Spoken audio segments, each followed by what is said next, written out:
Today, we are going to tackle on one of the most common yet overlooked issue, which will impact your growth and also your morale, and that is not receiving the credit for your work. We have all been there. You might have put your heart and soul into the project, onto the task, come up with an innovative solution, finally to see that someone else is taking the credit. It's frustrating, it is demoralizing. It may end up leaving a question, doubting your credibility, your recognition, your value in the organization. So here's the good news. There are effective ways to handle this. Gain your recognition. You deserve it. So in next few minutes, we are going to explore few common examples and more importantly, come up with some strategies to handle this or avoid this. Here's an example or a case study. Just imagine an organization, a marketing agency, a so-called employee, let's name her Sarah, working as a marketing specialist in the organization. The organization faced a challenge in terms of customer engagement strategy. Now Sarah, as a professional, had put her heart and soul, did lots of research on the strategies, spent long-lasting hours, and finally came up with an innovative solution. Now with this new breakthrough, she was very excited and she went immediately and shared this with her supervisor. Supervisor also appreciated the solution and he assured that the same would be presented to the executive level in the conference room. The next day, Sarah was sitting eagerly in the conference room, waiting for the executives to hear the solution.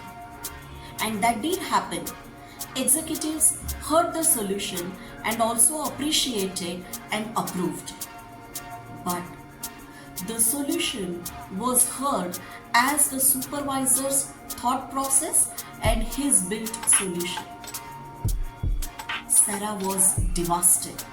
All the executives praised the supervisor for his creative thinking, appreciated his work, and Sarah now was full of mixed emotions. She had anger, frustration, disappointment, betrayal. All the efforts that she had put through, they were just erased. This scenario might be familiar to some of you. It is a classic example of how credit can be misattributed and how the true contributor would get demotivated and undervalued in the organization. Before we jump into how to handle this situation, first let us understand the reasons why this happens. One of the reasons can be miscommunication. In this situation, in this scenario, it might be the simple case of miscommunication, where supervisor must have thought that being the manager, he should be presenting the ideas. He might not have understood the importance of recognizing Sarah's contributions. The other is competitive work environment. In many organizations, the culture encourages fierce competition. This leads individuals to prioritize the personal gain rather than the team's success. So taking credit of somebody else's work is just to get ahead. The next is unconscious biases. Unfortunately, unconscious biases related to gender, position, age play a role.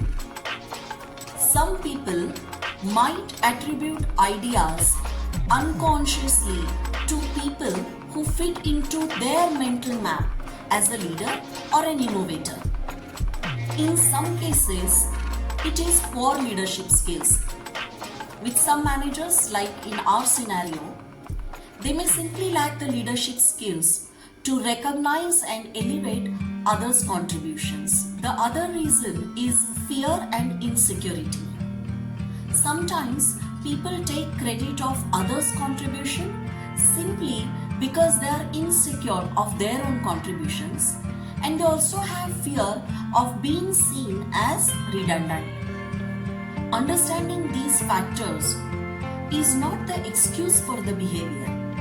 It just helps us to look at the situation with empathy and also pick up the appropriate response to handle. It is important to note that while this issue is common, but it is not acceptable. Recognizing individuals' contribution is very critical to maintain their morale, promote innovation, and also to create a positive work environment. As leaders or professionals, it is our responsibility to address this issue whenever we encounter. Now let's discuss the strategies to overcome this problem. The first is to stay calm and professional. When you realize that someone else has taken the credit of your hard work and effort, the first reaction is anger. You might get very angry and you may have an urge to call them out publicly. But remember, it's crucial to stay calm and professional. Take a deep breath. Remember, your response at that moment may affect your professional reputation. Think of the situation. Reflect on the situation. Consider the reasons that we discussed earlier. This pause will help you to approach with a clear head and with a strategic mindset. One of the most powerful tools for these situations is to document your ideas, your work, and your contribution. So this could be emails sharing your ideas.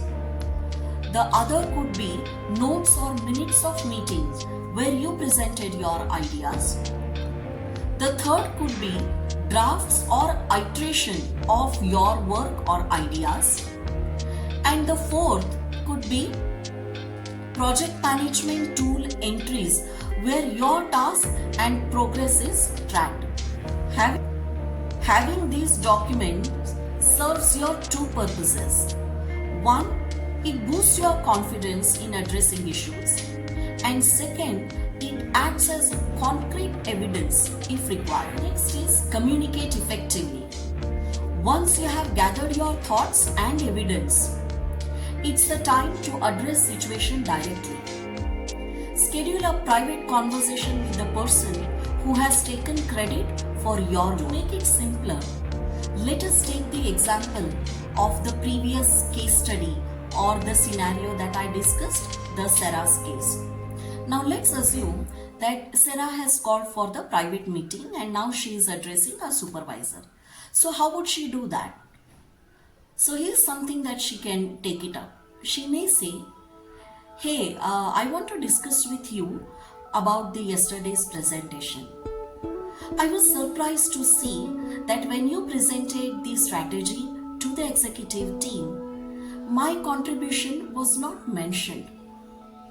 I had spent weeks of time to design this strategy, but it went unrecognized. Well, it is important for me and my role in the organization to get my contributions recognized so that I grow and elevate. So how do you think we should address this? Remember, our goal is not to accuse or create a conflict. Our goal is to assert your contribution and find a way forward. The next is seek allies and witnesses. If others were aware of your contribution, don't hesitate to take their help professionally. In our case, Sarah might approach any of the team members who was involved during the brainstorming discussion. Sarah can approach her team member and say something like this. Hey, I know that you were involved in our earlier discussions of building up so and so idea. So would you be comfortable acknowledging my contribution in building up so and so strategy? if required in future meetings. Having others to vouch for your contribution is powerful to receive your proper credit. Now the next is escalate if necessary. If your conversation, the direct conversation, doesn't work or could not come up with a solution, or if you find this as a recurring problem, then escalate the matter. Talk to the higher manager or the HR. Remember, when you escalate, state the facts, present the documentation, and share your concerns professionally. So let's take an example as to how should be the escalation discussion. Let me get back to the same old story of Sarah, and if Sarah has to escalate it, she would say something like this. Well, I tried to handle this directly, but it's still unresolved, and I'm worried about my recognition to the contributions that I have made. It is impacting my mobility in my role. So can you please help me as to how to handle this? Or you can say, I would really appreciate if you can guide me as to how to handle this. Remember to always follow your company's protocols for raising such issues. While knowing how to handle these situations is crucial, but prevention is better. So let us discuss about some strategies as to how you can prevent this situation. The first thing is regular updates. Keep your supervisor or your team members regularly updated on your work and your ideas. If possible, send a weekly or bi-weekly email wherein you update your work as well as your contributions. The next is collaborative environment. Foster a culture wherein everybody's input is acknowledged. When you recognize and acknowledge others' ideas, others are likely to do the same with you. Now the next is clear communication. At the beginning of the project, set the clear communication on role, responsibilities, and how the contributions will be recognized. This sets the clear expectation for everyone involved. The next is self-advocacy. Don't shy away from respectfully highlighting your achievements in the meeting. You can use phrases like, as per my previous mail that I had sent last week, or you can say, building on to the ideas that I discussed in our previous meeting. By implementing these practices, you are building or creating an environment wherein the credit is given wherever it is due. Remember this, your ideas, your work, your contribution not just doesn't matter for your personal growth or career advancement. It is equally important for organizations' growth and success. Dealing with situations wherein the credit is not given for your hard work and your contribution is challenging. But you now are equipped with the strategies that we discussed, like staying calm, documenting, discussing in private, seeking allies, escalating, knowing when to escalate. So all these things have made you well equipped now to deal with the situation and also how to prevent them. Remember, true leadership is not just about taking credit. It is also about giving where it is due.